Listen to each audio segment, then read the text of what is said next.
The Illuminate Arts and Faith Conference in Chattanooga, Tennessee wants to help you find your tribe. Do you get way too excited about quoting Wendell Berry or C.S. Lewis in conversations with coworkers? Does your Spotify playlist include hymns, a little jazz, and a whole lot of Andrew Peterson? Join your tribe at Illuminate March 31 and April 1 for education and inspiration from speakers Russ Ramsey, Douglas McKelvey, John Hendricks, and others. Find a complete list of session topics and ticket information at southern.edu/illuminate. In 2024, I set out to meet as many poets as I could and spend an hour with each one. I got more than I bargained for, more insight, more clarity, more hope. It's proved to be one of the richest highlights of my life. 17 writers, 17 deeply human conversations that made me sit up and pay attention. Franz Kafka once said, if the book we're reading doesn't wake us up with a blow to the head, what are we reading for? A book must be the axe for the frozen sea within us. And that's what I hope this new book will do. I hope it wakes us up, my friends. I hope these conversations will be the catalyst for something to be reawakened, re-enchanted, and reinvigorated. It's called An Axe for the Frozen Sea, Conversations with Poets About What Matters Most. I'm Ben Palpin, and I hope you'll come and listen in as I spend a little time with poets like Lucy Shaw, Malcolm Guite, Dana Gioia, and Lee Young Lee. Pull up a chair at the table as we dig into what it means to write well and to live well. An Axe for the Frozen Sea is now available from Rabbit Room Press. Visit the store at rabbitroom.com, or better yet, ask about it at your favorite bookseller.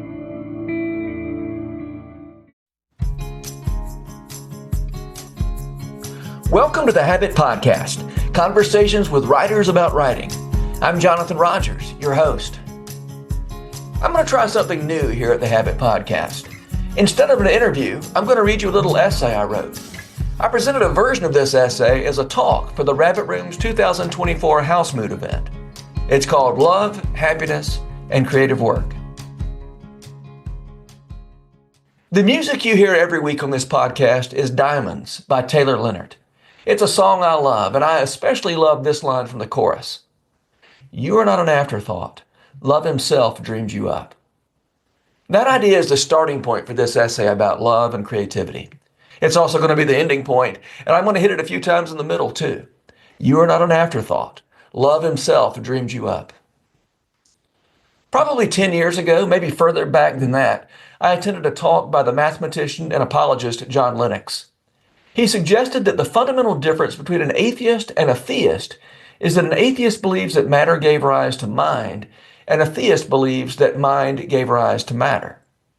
I'm quite sure he wasn't the first person to articulate that idea, but he was the first person I ever heard articulate it, and I've thought about it quite a bit ever since. So again, for an atheist or a materialist, somehow matter organized in such a way that it gave rise to minds. And for a theist of any kind, whether a Christian or some other kind of theist, there was a God who had an idea, and that idea ultimately became the universe. Joseph Pieper, paraphrasing Thomas Aquinas, wrote, "The essence of things is that they are creatively thought." That's a remarkable thing to think about. The essence of a thing is not its atoms, or its molecules, or its cells. The essence of a thing is that it was creatively thought. Everything that exists in the universe exists because God thought it was a good idea. Love himself dreamed you up. He also dreamed up trees and porcupines and cities and music. God thought, oh, those things were a good idea, and that's why they exist. And by the way, you are able to think about things. Your mind can engage with things because those things were thought first by God. Things are intelligible to your mind because things are mind-shaped. Everything you've ever thought about, God thought about first. And so in a literal sense, we are always thinking God's thoughts after him. You've probably heard that phrase before, thinking God's thoughts after him. I've seen it used in a few different contexts, starting with a sort of Christian world and life view movement. I want to think about the world the way God thinks about the world, or I want to judge matters of, say, morality the way God judges matters of morality. That's one way to think about the phrase, thinking God's thoughts after him.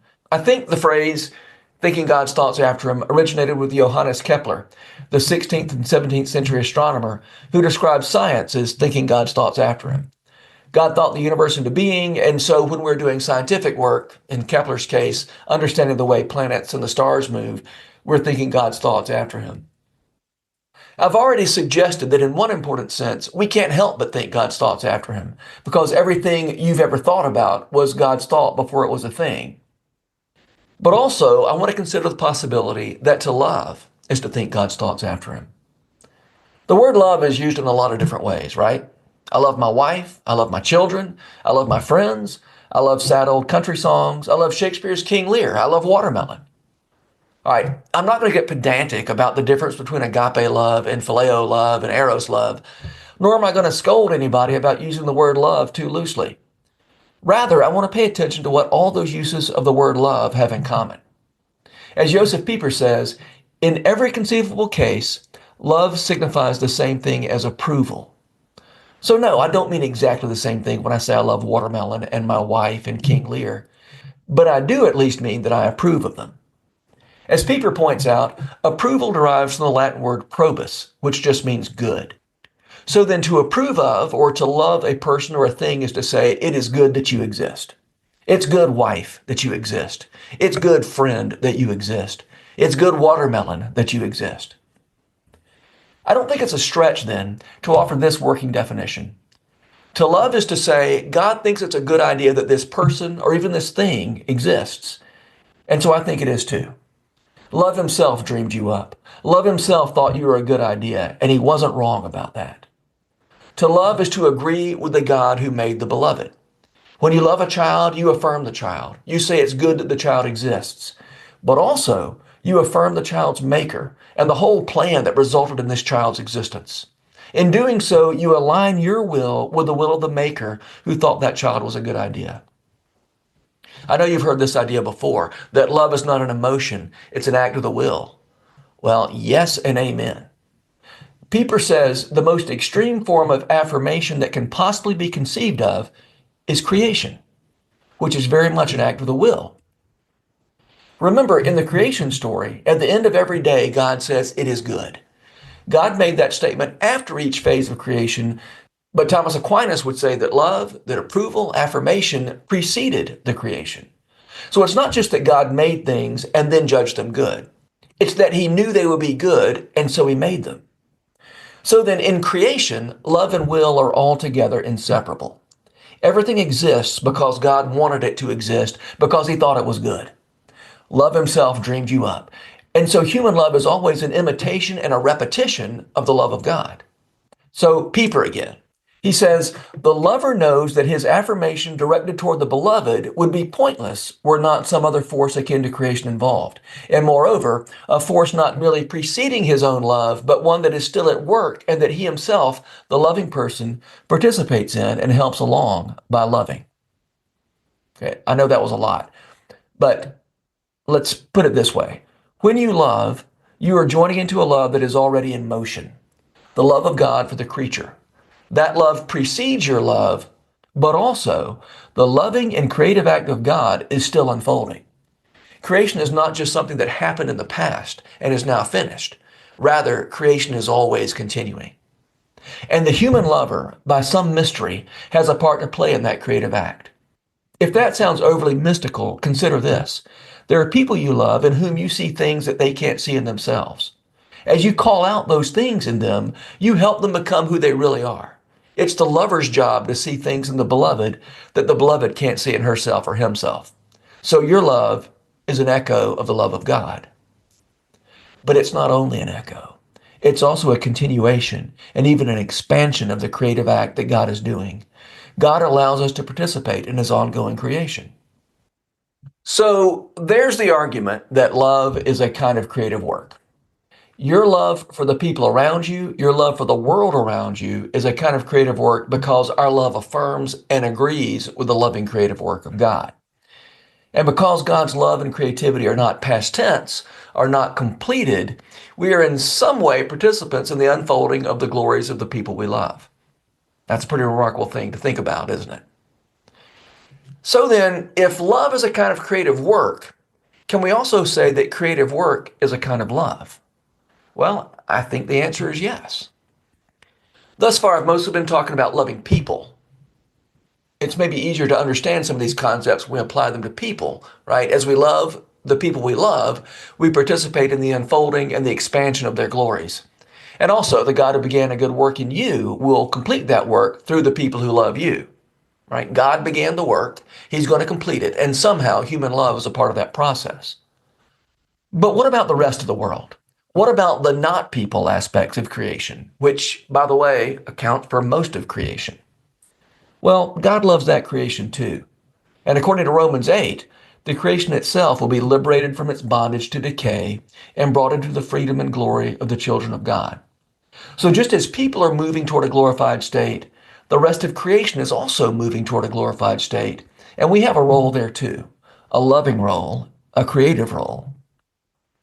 So we can't create out of nothing like God can, but we can rearrange the materials that God has given us, and we can be a part of the process by which creation itself is liberated from bondage to decay and brought into the freedom and glory of the children of God. We participate in the divine image when we cultivate the goodness of the world in which we find ourselves. When I teach writing, I often talk to writers about loving their reader. Well, the truth is, one of the challenges involved in loving your reader is that you don't necessarily know who your reader is. How do you love somebody when you don't know who they are? Well, I think the way you do that is simply to love what you love and invite your reader into the things that you love as you affirm, as you agree with God that these things were good ideas. As you work to enhance the glories of the world, to show people the glories of things that you care about, well, essentially, that's a way of tending to the little patch of ground that's yours to tend to. You're like the gardener who creates a beautiful public garden for the people who pass by. He loves those people by loving his garden. The theologian Elaine T. Cherry wrote a book called God and the Art of Happiness. I ran across this book accidentally. I was looking for books about hospitality, but the happiness books come right before the hospitality books on the shelf at Vanderbilt Divinity Library. And I love something she says. She writes, "Our limited participation in God by virtue of our God-given creativity, intelligence, and goodness suffices to bring other things to their own flourishing. By enhancing the well-being of creation's materials, both inert and living, we transmit God's creative goodness to the things on which we act for their gainful use. That use is in turn transmitted to those who will use and enjoy them." I know there's a lot there. We're going to try to work through it here. I love this idea of we have this limited participation in God by virtue of our God-given creativity, intelligence, and goodness. It's limited, and yet that's part of our image-bearing role. As you tend to your little patch of ground, you benefit the people who pass through. Okay, the idea here that we transmit God's creative goodness when we bring things to their gainful use, right? We bring good things to the things we've worked on, but we also bring good things to the people who benefit from them. And I want to emphasize something that may be slightly surprising. She talks about enhancing the well-being of creation's materials, both inert and living. So that's worth thinking about a little bit, right? The inert aspects of the created order, well, they're part of the created order too. And they have a well-being that we can serve. That may not seem self-evident, but think about this.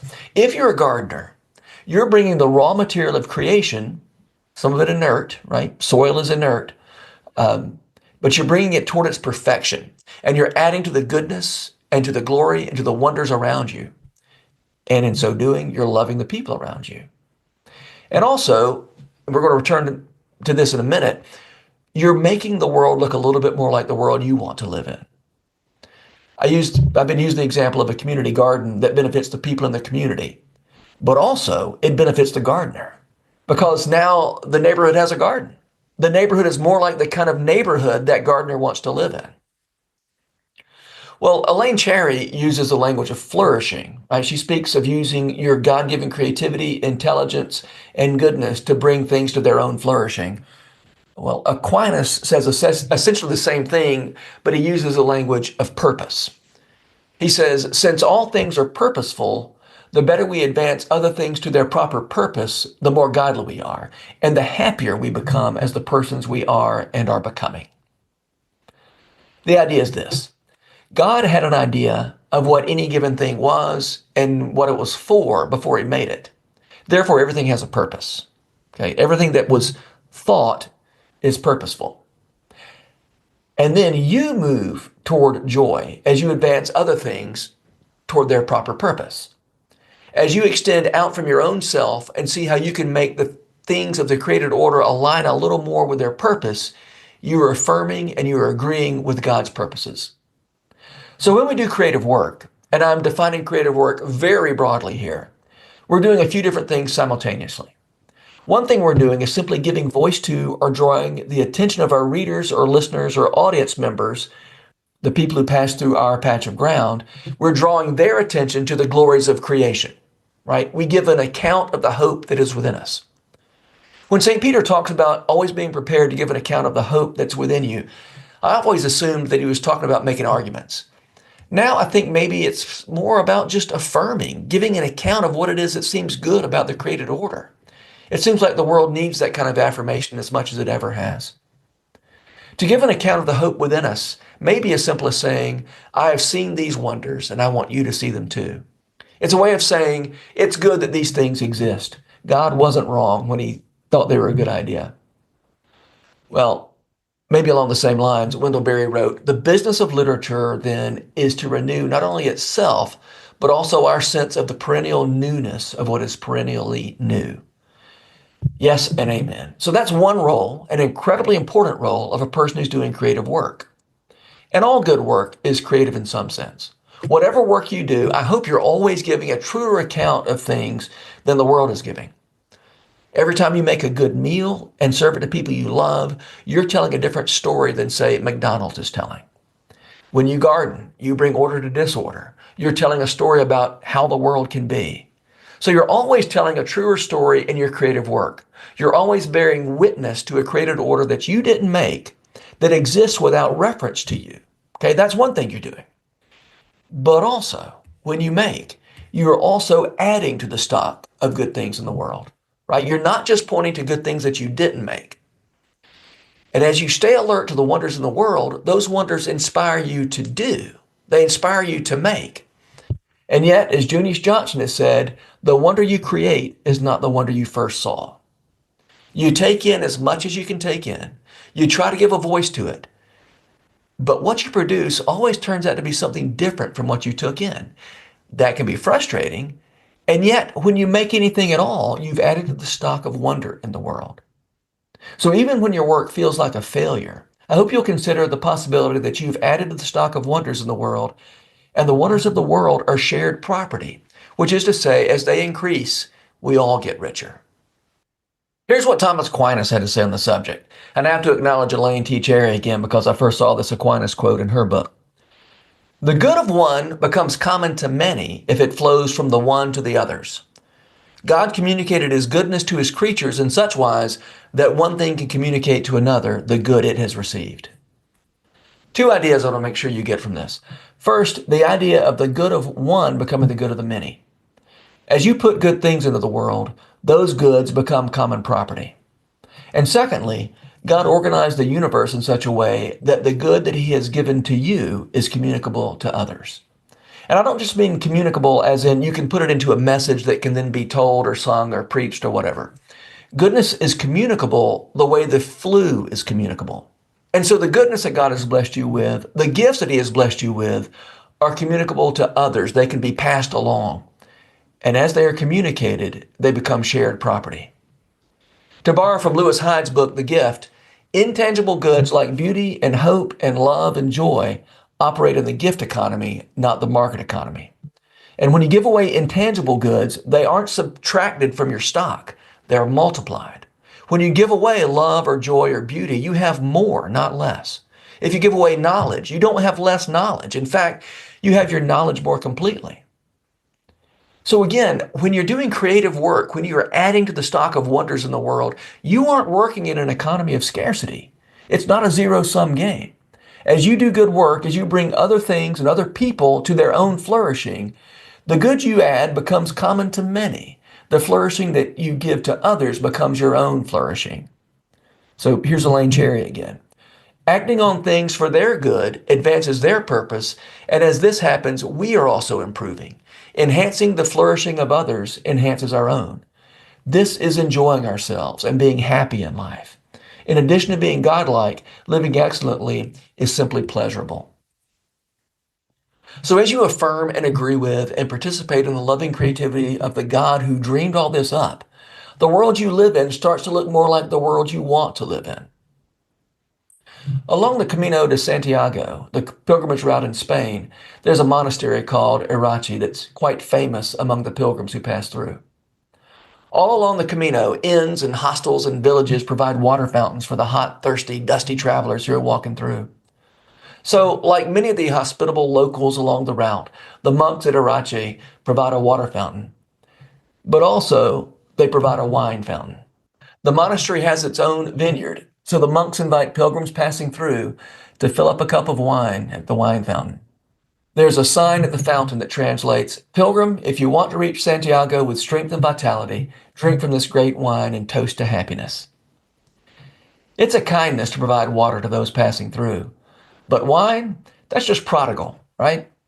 The monks have created this little outpost of the kingdom of heaven where wine flows like water.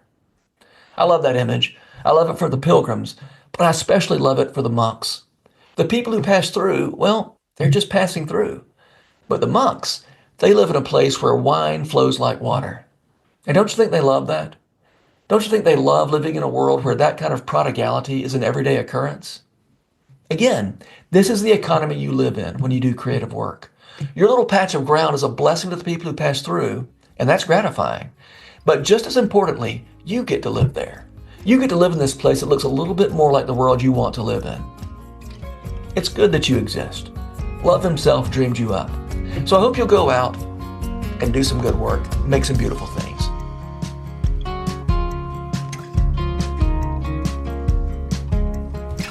The Habit Podcast is brought to you by The Rabbit Room, where art nourishes community and community nourishes art.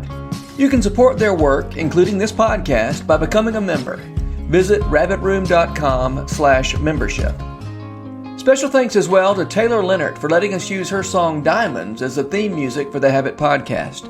You can learn more about Taylor and follow her work at taylorleonhardt.com. The Habit membership is a library of resources for writers by me, Jonathan Rogers. More importantly, The Habit is a hub of community where like-minded writers gather to discuss their work and give each other a little more courage. Find out more at thehabit.co.